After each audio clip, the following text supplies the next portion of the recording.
Are you afraid of numbers? Do like ratios give you anxiety? Do the fact that people are not commenting, does that kind of bother you? Like, what's the situation here? Do numbers actually matter? And do they matter in terms of the upcoming Webtoon Legends contest? So we're going to be diving directly into all of this. I'm going to be basing this information off of the past contest that Webtoons just had in 2022. And so we're going to try and glean as much information as we can. Obviously, a lot of this is just going to be me inferring things, but we're going to be looking at actual numbers. So let's do it. Also, pause the disclaimer if you want, just take everything I say with a grain of salt. All right, so let's dive in. Does Webtoons only care about big numbers? And so I guess that kind of prefaces with us having to think about, like, do numbers actually matter? So yes. I know that's not the answer that you wanted, but let me cook for a minute. Let me explain. So yes, the stream did just start. So the thing about numbers is numbers do reflect things to the company that the company values. Like they reflect, retention time. It reflects, if people find your story engaging. It reflects, like, is a fan base growing here? Like, can we develop this more? Like there's so many things that the company gets from, seeing the numbers, seeing the sub count, seeing the likes, the comments, all of that stuff. So it is important to have them, but it is relative. And so why do I say this? Well, and I mentioned this because when it comes to the contest, I feel like numbers are not as important. Like, to an extent, of course, Webtoons wants a juggernaut series, but Webtoons is realistic in its expectations for a lot of things. And I say that because it's hard to think like, oh, a random series is going to all of a sudden be the next Lore Olympus, be the next, Let's Play, the next Age Matters. Are they hopeful that happens? Yes, but they do think in terms of thresholds and things that, are achievable for an actual artist. Now, let's say, somebody does show up and that's amazing. They get like 1 million subs from one post. Yeah, Webtoons is obviously going to be down bad for them. Like no joke. But Webtoons is giving away 40 awards like for this contest. So it's not just all in one combined, like, okay, everybody needs to be doing like, outrageous hundreds of thousands of engagement numbers. Like Webtoons is pretty chill about it. So this is why I say it's important for us to look at past contests. And one of the easiest ones that I could look up that I remembered that I was like here and a part of the community in was the call to action contest. So we know who the winners were and we can actually see their numbers. So the first place winner was Scale Hunters, the second place winner was Code Grace, and the third place winner was Flag Bearer, which all of these series are, in my opinion, vastly different from each other in terms of like style, in terms of the way the stories were told. Like one is very like magical girl feelings aesthetic. One is very, shonen-esque. And then one leans itself more on the fantasy side of things, in my opinion. Like more of a, I'm trying to think of a nice comparison, but like something more of a high fantasy, which I feel like Webtoons doesn't have a lot of that. Anyway, Scale Hunters ended up being the winner. And what's crazy about this is if we look at the numbers, each one of these series have vastly varying like looks on the series, like the views. So Scale Hunters ended up with like a little over 53K. Code Grace had 13K. And then Flag Bearer had 22K. Now, I took all of these screenshots recently, so the numbers are different based from what they were when they were awarded this, but I doubt like a lot of people were going out of their way to look up these series like 2 years later. But I just say that with the point of, look at Code Grace. Code Grace has the least amount of views, and yet it made it to second place, which just indicates to me that views may not necessarily be everything for Webtoons. Like, okay, it's great that people are getting eyes on it, but what do we value? We value things that go beyond this. So if we look at sub count, now it's interesting that sub count here does reflect to me like that subs are very important to Webtoons, because Scale Hunters had almost 6,000K.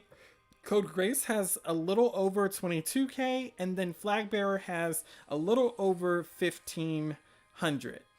I'm saying K.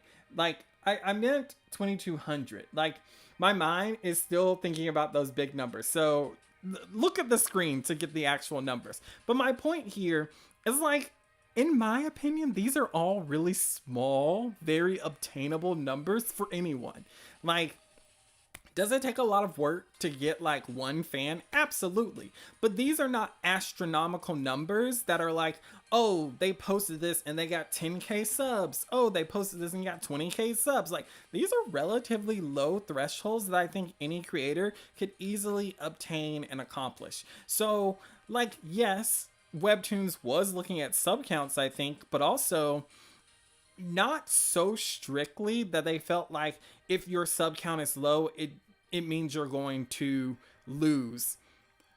Now, one of the other things we can see here is the rating of each series. Now, Code Grace has the highest rating of the entire top 3 here. It has a 9.7.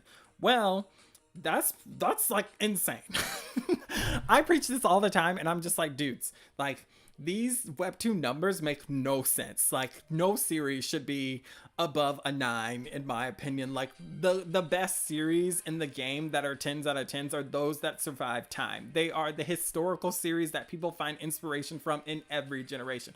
I'm talking your Alice in Wonderlands, your Sherlock Holmes, like those type of series. Like, series that are just embedded into society and continue to show up no matter how many generations pass. Anyway, I know I'm getting on my soapbox, so I'm gonna jump off of it. Like, that's another argument for another time.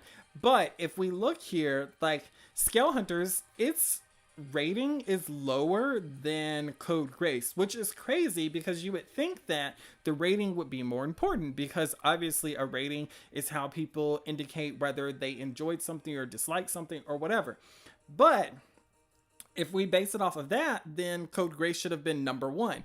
Well, it's not. Scale Hunters is with a 9.3, which is still a very high score, like ridiculously insane high.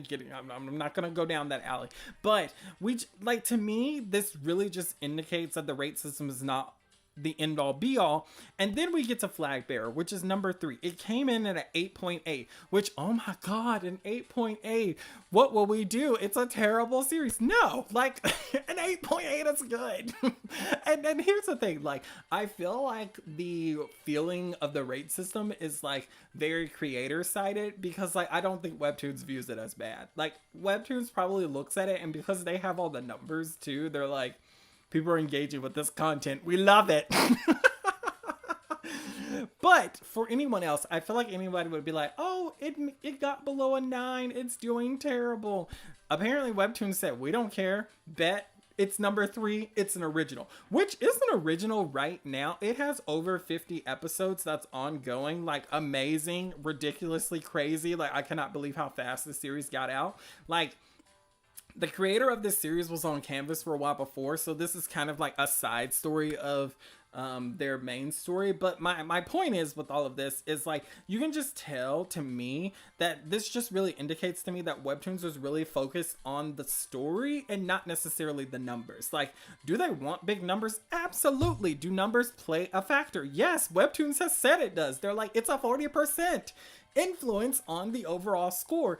But I think the score is super relative. Like, when they say that, I feel like if they see something that has high marketability, has like a unique enough story that fits with the platform, or has a story that they see could have potential, they're going to snatch it up.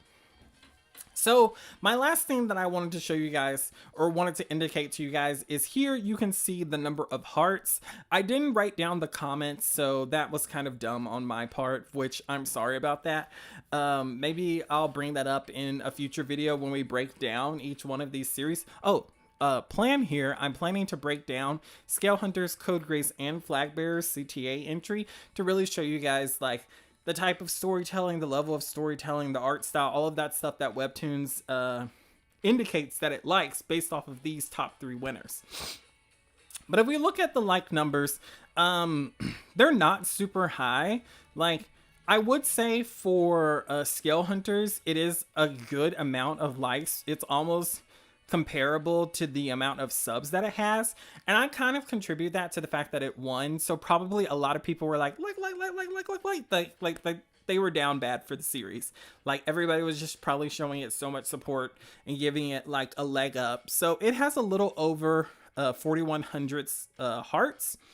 Code Grace came in with 1,600 hearts, and then Flagbearer came in with just a little over 1,000 hearts. Those are not crazy numbers. Like, none of that is crazy. So I feel like that is very encouraging for every creator who's planning to enter this contest, who really wants to do their best. Like, the numbers are super relative. Like, these are not insane numbers. So please do not be discouraged by the fact that Webtoons is including a percentage of audience participation. So just think about that for yourself. That takes a little bit of pressure off, because to me, like, if you're really focusing on audience engagement, maybe you're sacrificing certain things in your story, or maybe you're doing things that you feel like you shouldn't have to try and like engage more with the audience. Well, clearly here from one episode, Webtoons is like, listen, we love a good audience, but what we love more is a good story. Serendi said they prefer stories that make readers eager each week for the update more than the chill stories. Yeah. Like, Webtoons is very much a please come back next week and read more. Like, Webtoons wants that for sure. So that's one thing that I want to mention to everybody. If you can, for your episode 3, this is just a little tidbit. We'll get into that in the structuring. But for your episode 3, make sure it ends on a cliffhanger. Like, don't just end it like where it kind of wraps up everything nicely. Like, have some threads going, have some ideas, have some like point in the story where people are like, but wait, when are we gonna get episode 4? Like, that's what you want. Like, I'm 100% about that.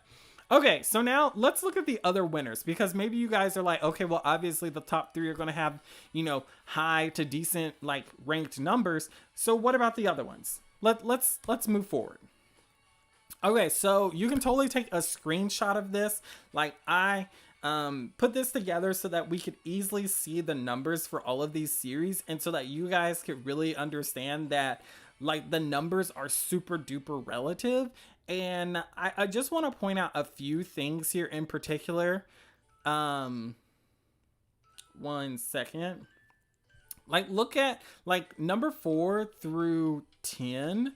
If we just look at like the view counts, like the number 4 has more views than Code Grace did. The number 7 more views than Code Grace and Flagbearer. Screwball, I think, has more views than all of them. So, like, you can really see, like, now, granted, again, this is 2 years later, but still, with all of that in mind, we can really see, like, the amount of people that entered the contest, and we can see the numbers based off of, like, entries later on, that numbers are super relative. Now, let's look at the sub count. So if we look at Mega Hit here, the sub count is so low. It's 614 people. That's it. And it made it to number 5. Like, insane behavior. And it just really indicates that Webtoons does not care about subs or numbers or any of that stuff. Like, they are interested in whatever will make them the most money at the end of the day. Now, you could say, well, that's just the one-off. Okay, let's look at number 8 here. It has 391 subs. So even though it placed number 8, its sub count is low. Like, I'm not saying this to be like, okay, that means it's bad. I'm just saying, like, that should indicate to people, like, okay, just because, like, maybe at the end of the round, the first phase or whatever, like, you shouldn't be upset if your sub count is low, because look at this person. They place in the top 10. They don't even have 400 followers. So, like, I'm just trying to put this in a perspective where it's like, just focus on the story. Focus on making the best thing that's possible. Hello, Casual. They said, Entheogen. I really love that one. I haven't read all of these. I definitely need to check out. I haven't read any of the 4 through 10 except for Limitless. Like I love a chest story, but I'll have to look up the other ones. Like they all are so different. Like I love it. Sean, hello Sean. Gender Uwo was good, but the title read like Gender Uwu. Yeah. Like that's how I read it. I'm sorry if I'm not saying it right. And that was just a hurdle to hide, no doubt. Yeah. I 100% agree. Pollo said, looking at these stats and knowing they won is such a flex. Listen, like that's the thing. Like I'm sure that there was probably series that had like bigger numbers and whatnot, but the thing of it is like your story's got to back up those numbers. Like just because you get that 40%, like let's say like people are highly engaged, but the rest of it is story based, 60%. So if you get 40% on engagement and then you get a 0 and 60%, it's not a good series. Like it's not worth it. Like it's a gag series at that point. Serendi said, I think a big deal breaker for Webtoons is the number of episodes the creator is planning for their work. They want to invest in a long-term project. So, right. I think, like, yes, but I feel like they at least want maybe a year to 2 years. And I'm just going to be honest. I feel like that's, like, very, like, it's probably... Most of you, your series are like 13 years long. Like, no shade, but I'm just going to be 100% about that. Like, everybody I talk to, I'm like, so are we thinking like this is like going to be like 50 episodes? And then you're like, well, season 1 is 250. So I doubt there's any problem with that, to be honest. And Webtoons does greenlight short length series. There was one series that I read that they greenlit. It was by a really popular artist. It was like 12 episodes. So Webtoons will greenlight something with a shorter like length of time, like a shorter I don't know what to call it, but a shorter time period where it's going to have like weekly episodes. Webtoon's down for that too, but it's also one of those things where it's like, what is going to benefit them the most?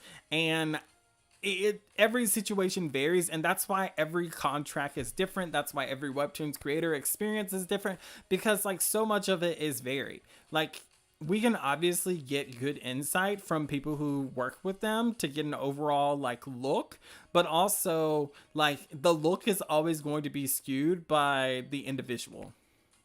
Yeah, shorter runtime. Thank you. Oh, I appreciate you so much. Kaisen said numbers don't always define a great story. No, 100%. There are tons of stories like Game of Thrones. I think it started in like the early 90s and it did not become popular until like what, 2015, 2014? Like it took them so long for that series to become popular, but the creator believed in it. He was like, I stand on my story. I stand on business. This is an amazing story. So, I just wanted to point this out to you guys too. Like, just looking at these series, like, let me just jump over to the net. Like, I suggest that you guys definitely check out all of these series, in particular, like looking at Scale Hunters, which I think of all of them has the highest sub count, 5,000, which isn't crazy, but like look at, like really try to analyze these series, really try to figure out like why these series did well, what did they do well, like especially if your story is similar. Also, like, check out this series as well. It had a lower sub count, which makes me wonder why. Was it art style? Was it the name? Was it the fact? Was it the genre? Like, what was it? I feel like there's a lot of varying factors that go into this, but we can try and dissect some of those. Now, one thing that I didn't mention was also, that I forgot to mention was the rate system. And again, we see another example where I feel like Webtoons just indicates more and more that the rating doesn't matter, like as much as creators like to say it does. Because this series came in at a 7.39, which, okay, there are some legendary stories that have affected like weeb and nerd culture that are like literally a 7 or lower. Like, no offense to Sailor Moon, because I'm a Moonie myself, but literally that series probably is like maybe a 5, maybe a 6. I think Naruto, like on my anime list or something, is like a 7.5. And like these series have diehard fans. Like these series have skyrocketed creators to like fame. So I'm just like, please, like if you start getting rate bombed, and I hate to be that way, just Webtoons doesn't care that much, in my opinion. Like, I feel like it's just like, listen, people hated my series enough to rate bomb me. Webtoons, look at that engagement. Like, I feel like if I got rate bombed, that would be like my next episode post. Like, yeah, I got rate bombed, but look at that engagement though, because it takes a number of people to bring the score down. So I'm just saying, like, please, please, please, like, you know, make good decisions, be smart about everything that you're doing. Like, don't stress out about this contest. Don't worry about your follower account. Don't worry about like, you know, numbers or subs or any of that stuff. You guys can all be like super amazing with just the series that you post. And if we look at just the image here of all of these series, the 4 through 10, the styles vary so much. And like, I'm not trying to shade anybody or anything, but if we look at number 9, like this to me looks like a more polished art style, like something that Webtoons would be more inclined to like greenlight. Like it totally fits like their aesthetic in my opinion. But then the number 8 series, it's above it. Like all of these art styles are so different, so varied. Some of them more polished, some of them less polished. But the thing of it is like, I feel like Webtoons can envision too, to an extent, like, hey, you're going to be working on this every week. Obviously your art skills are going to dramatically increase. So I'm just putting it out there for all of you guys. Like, don't worry about this. All right, so here's my question to the community. What do you think it takes to win? I really want to know the answer to this. Like, please comment down below. If you're watching this in the future, like, please explain. Like, I want some thesis. This video's creator shout out goes to DOESN. If you have not checked out her channel, please do. She is planning to do some awesome content for creators that are coming up. She said that she's going to try and help people with their contest entries. I know you guys have been asking me about that. I don't necessarily have plans to do that. I just have so many other videos already planned. So she said that she's down to help people. So hit her up. Like, if you want feedback on your script, your outline, your character designs, like, I feel like DOESN is gonna do that. But if she says no, respect her. Okay. Also, remember, you can pause the screen to read the description. Their series is Dante's Alma, so please check it out. It's on their website. Link in the description down below. Also, I'm planning to do a little Patreon stream after this, so if you are a free member, you can jump on. I'll probably stream for like 30 minutes or so, and then just go from there. So just come and hang out if you want. All right. Big thank you to my patrons. I'm appreciating all of you, and I look forward to all the new patrons that join. So with that, I'll catch you in the next video.